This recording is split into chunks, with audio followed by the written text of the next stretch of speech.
Hello, my name is Amy Nat, and I am the CEO of Aging Outreach Services, and this is All Things Aging. And I'm Amy Obst, editor of Outreach NC, our monthly publication. And today we're talking about the winter blues, also known as seasonal affective disorder. Yes.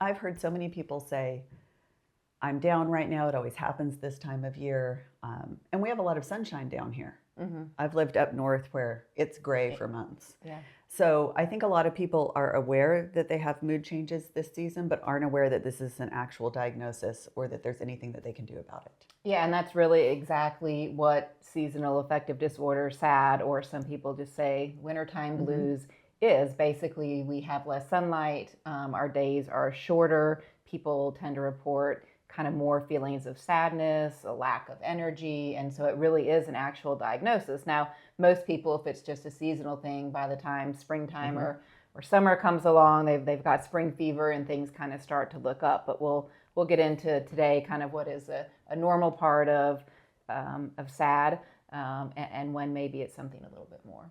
Okay, so what exactly is seasonal affective disorder and who does it impact? So it really can impact anybody, right? So it really is a form of depression. And so a lot of times people will report those symptoms like we talked about, just kind of feeling down, kind of feeling sluggish. There may be changes in sleep patterns, eating patterns, and a lot of people don't even identify why, right? It's like you just want to suddenly hibernate for the winter.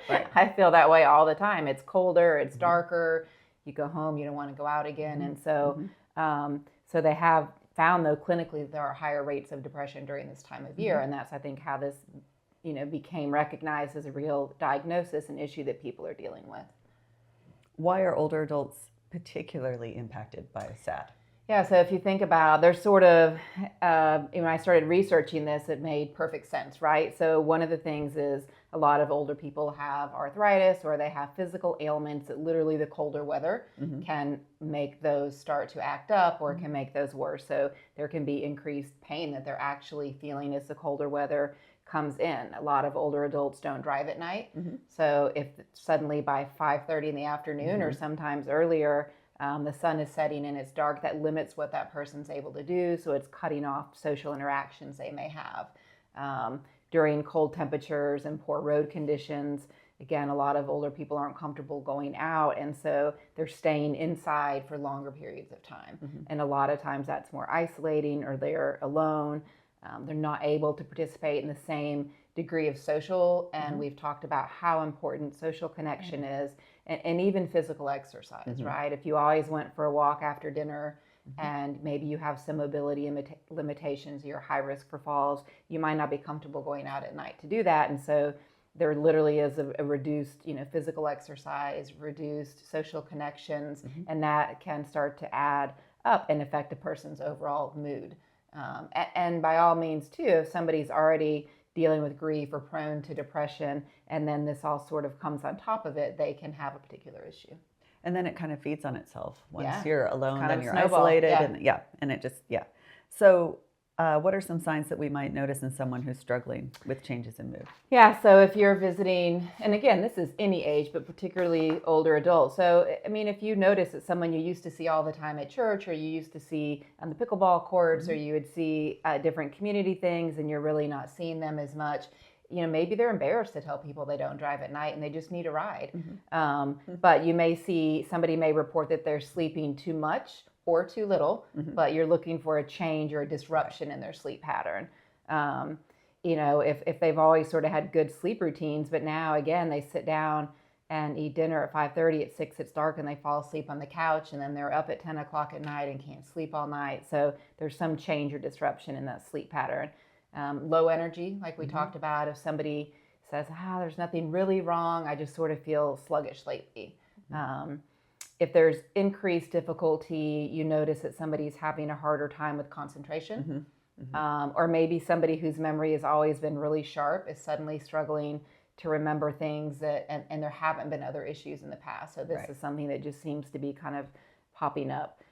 There could be a low amount of food in the home, right? If this is someone who isn't getting out to shop as much as they did, or maybe they're just not as hungry, right? So sometimes with depression and mood changes, you might not feel hungry. And so it could be that you're seeing that, and again, it can go either way, right? So we all want to be the ones during stress that lose weight. Some people, though, will just eat because they're bored and not getting out. But again, you're looking for that change in that person's weight and their appetite. You're looking for a lack of interest. So things that typically brought that person joy, and they always did, and then suddenly they just say, I don't really feel up to it this week. But then you notice it's been 3 weeks, 4 weeks, 5 weeks, 6 weeks. They haven't gotten out to the driving range, or they're not showing up where they always volunteered every week. And so that can definitely be an indicator. If somebody seems to have kind of increased anxiety, or you notice that they're worrying more about things, or maybe there's just more tearfulness, or just kind of changes in that mood. And then some people will verbally communicate that they're feeling hopelessness, or they're experiencing depressive feelings. Not everyone is going to articulate that. So I think looking for those other signs is really important. But then by all means, if somebody is able to articulate that, you need to really listen actively to what they're saying so that you can do something about it. Yeah, for sure. Yeah, I think that there's less resilience. So something will be upsetting and you don't recover quite as quickly. Yeah.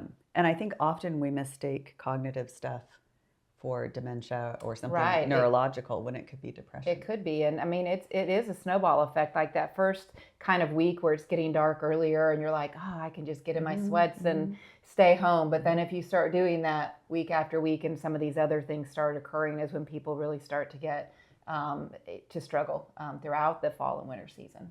Well, and it speaks a lot to something we've talked about before, which is somebody has to be paying attention to your normal baseline routine to understand if there's a change. Right. Because we often don't notice the changes. Right. It's so gradual. It can be subtle. Yeah.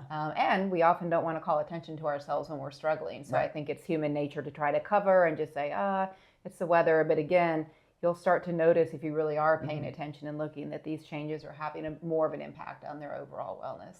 And depression can make us not enjoy things that we enjoyed before, so that anhedonia, but it doesn't mean you don't enjoy it. Right. It just means you're having a hard time finding that joy. I don't like bridge club anymore, so I'm not going to go. Yeah. It could just be that the depression is overriding that joy. Yeah, definitely.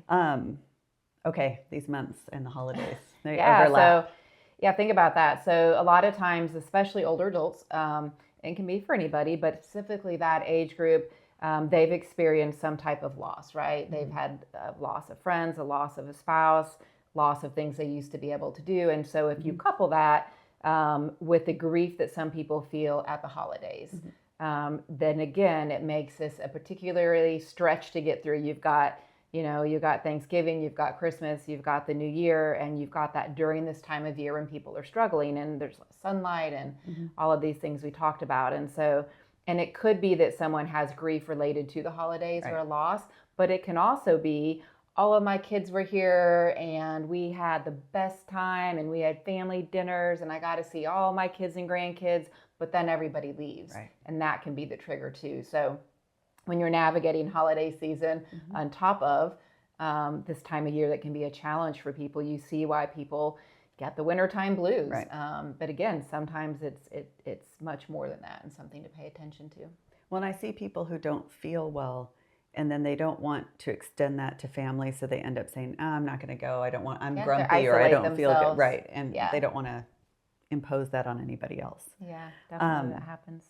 What are some things that can be done to help someone who's experiencing seasonal affective? So some of these are things you could do for friends, for family, again, people you know from the community, from your church, but there are also things that if you start to notice in yourself, little things can make a big difference. So it could be that you really have to make an intentional effort to look for an activity each day, right? So maybe you have to shift your schedule if you're not comfortable going out at night, driving at night, and really look for, okay, this week I'm going to find 3 activities that are during the daytime and I am going to make myself go.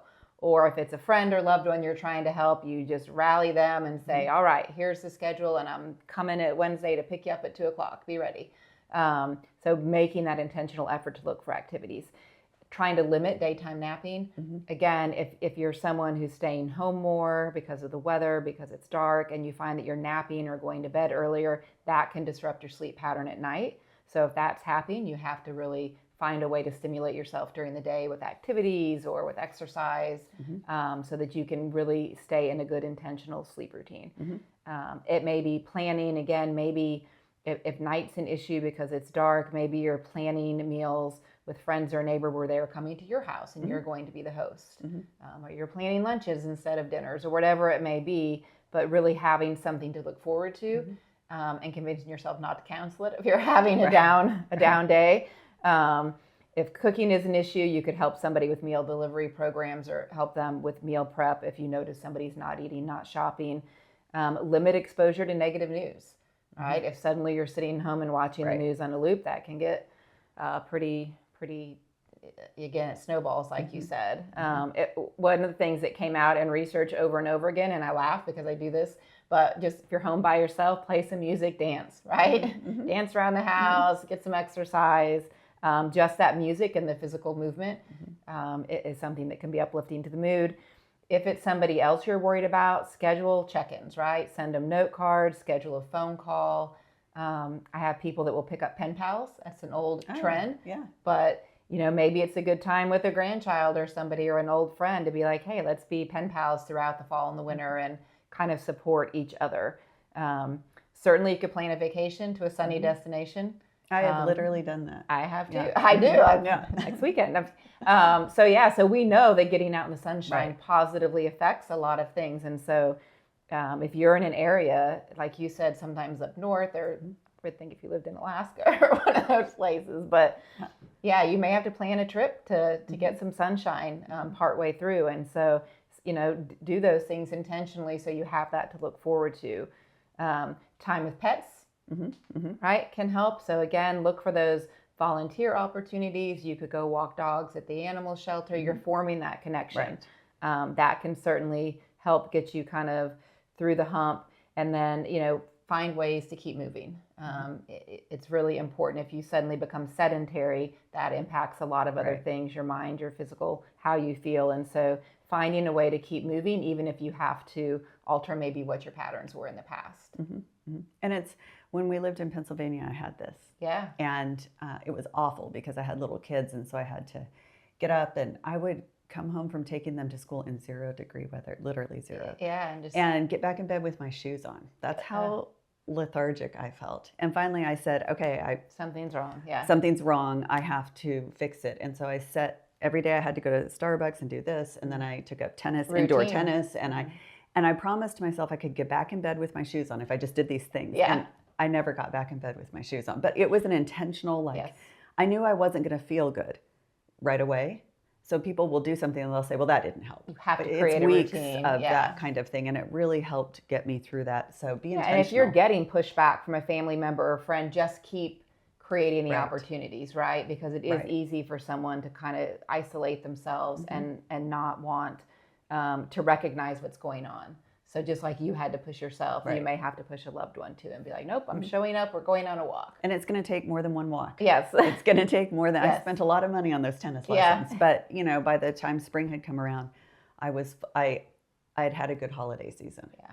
So. And I think that's an important point for us to hit too before we wrap up, is that there are times like if spring and summer is coming around and the light is back and the days are warmer and you're still not feeling any better. There are times certainly when people have a bigger issue with depression, they need to talk to a counselor, they need to talk to their medical team. It could be that they do light exposure therapy, it could be that they do counseling, it could be that they need some type of medication because the depression has gotten to where they can't manage it with some of these tips. And so I think it's important to also say there are times when you do need to get help beyond what you can do for yourself, and it's okay. I think we need to normalize asking for that help, and the help helps. It's not like a hopeless. There's nothing. What's a counselor going to do? There's a lot that counseling, your doctor, the medications are shockingly effective. What about the light things? I see that. I had a light. Okay. I spent every morning. I was like, everybody knew. I hear people. I'm like, hey, maybe there's something to that. And that's another thing is, even outside of seasonal affective disorder, we're being told regularly to get outside before 10 a.m. without sunglasses on, because it makes such a big difference just to have 20 minutes of sunlight, direct sunlight. It makes a difference in your circadian rhythm and in your mood.